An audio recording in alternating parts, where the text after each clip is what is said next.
Gregorio izena du, liburu eder honetako protagonistak. Jakingo duzuenez, azken mendean gerra ugari izan dira Euskal Herriko bi aldeetan. Lehen Mundu Gerra, Bigarren Mundu Gerra, Espainiako Gerra Zibila eta Indotxina eta Algeriako gerrak.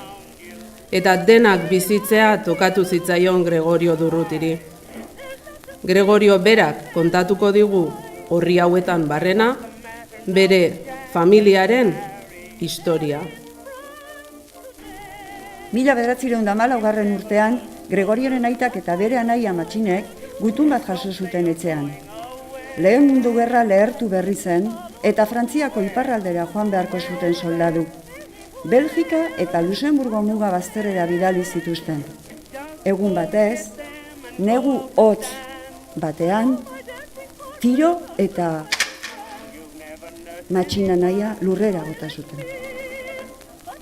Gregorioren aitak diru pixka bat bildu eta Espainiara ihes egitea erabaki zuen. Itsasura joan zen lehenik, erratzura abiatu zen ondoren. Han ezagutu zuen emaztea, seme-alabak izan zituzten eta horrela jaio zen Gregorio. Erratzun baserrian lan egiten zuen familia osoak. Garai hartan, lau behirekin familia osoa bizi ziteken. 1926an ordea, Espainiako gerra hasi zen.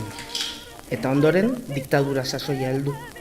Ez zuen haurtzaro xamurra izan Gregorio. Heldu izatera iritsi zenean, Azparneko baserria erentzien eman zion amak. Eta bitan pentsatu gabe bertara joan zen Gregorio. Baina egun batez, gutun bat jaso zuenan.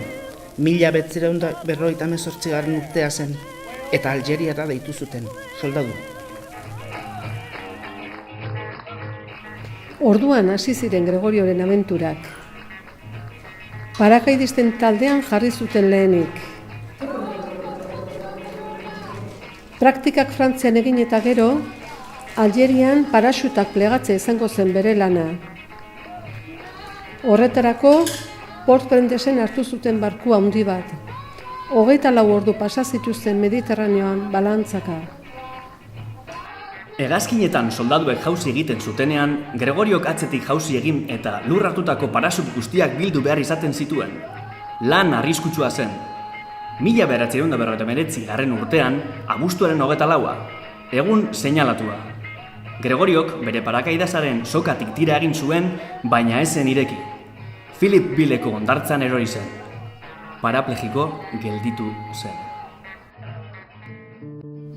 Ez da konprenitzen ahal gerra liburuan topatuko dituzu Gregorioren abentura gehiago.